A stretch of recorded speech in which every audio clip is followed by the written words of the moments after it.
Bonjour et bienvenue dans cette rentrée en septembre 2023 avec le CFC. Le CFC, c'est un petit groupe de copines, toutes créatrices, qui vous proposent tous les 2 mois, les mois impairs le dernier samedi du mois, un tuto. La règle, elle est très simple, un thème et un maximum de liberté pour pouvoir l'explorer. Et ce mois-ci, ce thème, c'était nature morte. En tout cas, j'espère que vous allez apprécier ce que moi ou les copines, on a préparé pour ce tuto. C'est parti.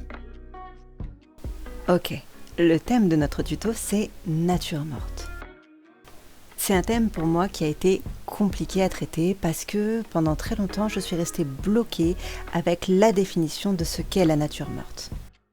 Sur la page Wikipédia dédiée à la nature morte, on a une définition qui nous est proposée par Charles Sterling et qui est la suivante. Une authentique nature morte naît le jour où un peintre prend la décision fondamentale de choisir comme sujet et d'organiser en une entité plastique un groupe d'objets. Qu'en fonction du temps et du milieu où il travaille, il les charge de toutes sortes d'allusions spirituelles ne change rien à son profond dessein d'artiste, celui de nous imposer son émotion poétique devant la beauté qu'il a entrevue dans ces objets et leur assemblage. La nature morte, c'est donc une discipline qu'on va retrouver principalement en peinture, mais qu'on retrouve aussi en photo. Généralement, on va retrouver les mêmes codes, qui sont des fonds plutôt unis, un support sur lequel on va disposer des objets. Ces objets vont être soit des créations humaines, soit des fruits, des fleurs, ou toute autre chose en rapport en tout cas avec notre quotidien. Le travail sur une nature morte, il est généralement en 2 étapes. La première, ça va être de trouver les objets et de les disposer sur notre support, de façon à créer un ensemble, une harmonie qui va capter la lumière et qui va disposer ses couleurs de façon à nous être agréable à l'œil. Et la deuxième grande étape, c'est la reproduction. Et c'est là où ça va être intéressant parce que l'artiste va chercher le point de vue, l'œil, qui va nous ravir à notre tour, qui va nous mettre à la place du spectateur, en fait, qu'il a été au moment où il a organisé ses objets, tout simplement. Adapter cette discipline à la pâte polymère, c'est-à-dire faire de la reproduction d'une scène comme ça organisée, me paraissait compliqué, voire vraiment pas très intéressant. Et c'est pour ça que j'ai décidé de partir plutôt sur une interprétation libre, on va dire, des termes nature et morte, et de prendre 2-3 codes que l'on retrouve dans la discipline en général, de façon à créer quelque chose qui me plaît déjà.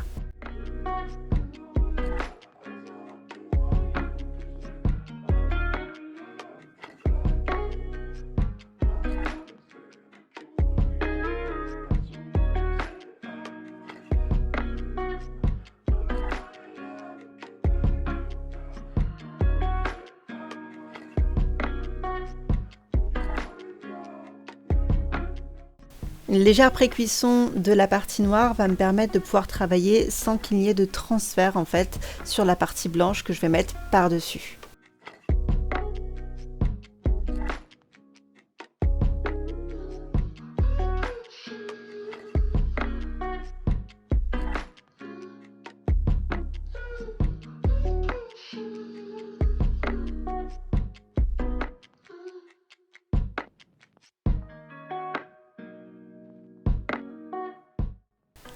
En fait, on n'a pas besoin nécessairement de créer un volume qui soit vraiment très important.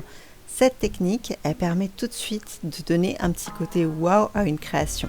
C'est-à-dire, on commence avec un fond sombre, on passe sur une couche, on va dire, beaucoup plus claire, et on taille juste les parties qu'on veut éviter. Et regarde, c'est juste impeccable au niveau de l'effet.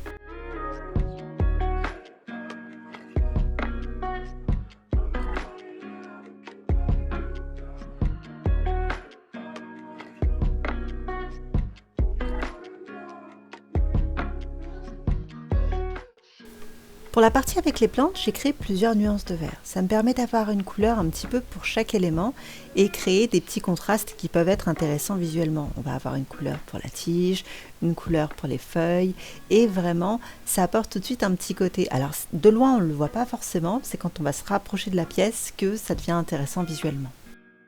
Comme tu peux le voir pour le crâne, je l'ai détaillé. Pas à l'excès, mais quand même un petit peu, de façon à lui donner un petit quelque chose en plus. À savoir que Sur l'étape de la fin, tu verras, je vais utiliser une technique que j'aime beaucoup, qui est le lavis, qui va me permettre, on va dire, d'appuyer un petit peu certains détails.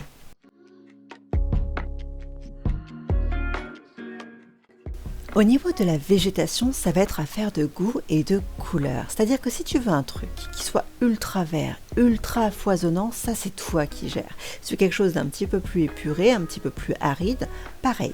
C'est vraiment toi qui va décider de l'ambiance que tu souhaites donner à ce crâne en fait. Au niveau de la mousse, qui va être kaki, du coup, je l'ai passée dans la machine à pâte, mais je l'ai surtout étirée entre les doigts pour la rendre la plus fine possible. Ce que je voulais, c'est éviter de créer des pâtés de pâte. Je voulais que ce soit très très fin, de façon à ce que ce soit vraiment implémenté sur le crâne, un petit peu comme de la moisissure. Pour apporter un petit peu de contraste, j'ai décidé de rajouter des champignons et j'ai choisi une espèce un petit peu particulière qui est l'Acaria amethystina. Alors c'est un champignon qui est naturellement violet, de couleur améthyste comme l'indique son nom, et en fait j'ai trouvé la couleur juste super jolie. Je me suis dit que ça pourrait être sympa. À savoir que ce champignon ne va pas garder cette couleur-là toute sa vie, c'est en vieillissant, il va avoir tendance à blanchir un petit peu. C'est un champignon qui est également peut-être consommé, même si ce n'est pas du tout recommandé, parce qu'il aura une tendance naturelle à capter l'arsenic dans le sol. Vous vous doutez donc bien qu'en dehors de la couleur, c'est vraiment ce détail qui a fini de me convaincre de le choisir pour le rajouter à ma composition.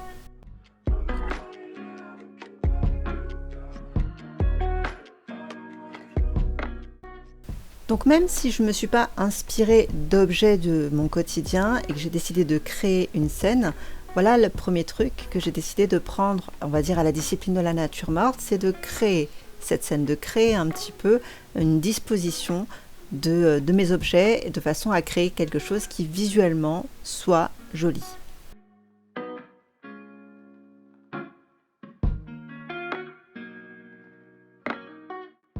Et pendant que tout ça part en cuisson, on va retourner sur notre support. Le support, c'est bon, il est sec. Comme tu peux le voir, il est pas mal texturé parce que comme je me suis servi de papier humide avec de la colle sur un support en carton, il reste de la texture. En plus, je l'ai fait sécher avec un bol par-dessus pour le maintenir à plat. Et pareil, ça m'a laissé des traces. Et en fait, ces traces, pour moi, elles sont voulues. Je veux cette texture, je veux qu'il ait un petit peu ce relief. Et là, je vais continuer à emprunter un petit peu à la nature morte, puisque je vais essayer d'avoir un agencement qui rappelle la peinture en fait.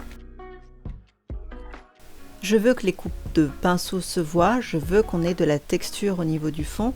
Malgré tout, je veux des couleurs qui ne soient pas susceptibles, on va dire, d'appauvrir la vision qu'on peut avoir du sujet, c'est-à-dire le crâne avec les plantes.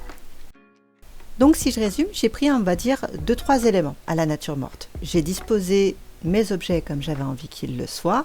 J'ai utilisé un petit peu de peinture et j'ai gardé un petit peu ce côté de texture. Et surtout, j'ai créé un fond qui soit susceptible. Il est présent, mais il n'est pas en train d'étouffer la composition et d'occulter, on va dire, la vision qu'on peut en avoir. La première chose qu'on va voir, c'est pas le fond, c'est le sujet. Et c'est ce que je recherche.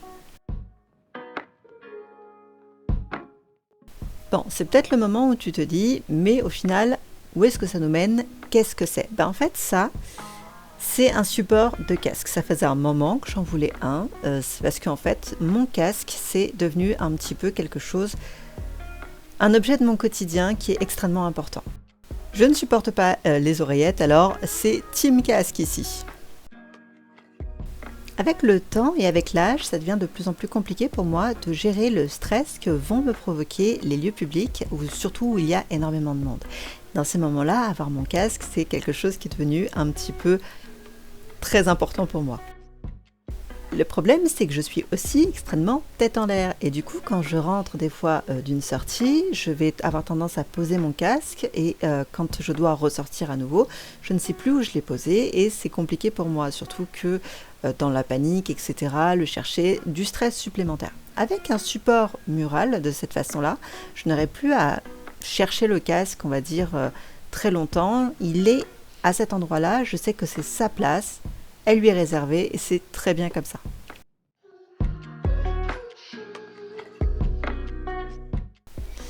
Ok, je place les petits trous par lesquels je vais mettre les fixations et là on a eu un petit problème parce qu'en fait je voulais les mettre sur un mur.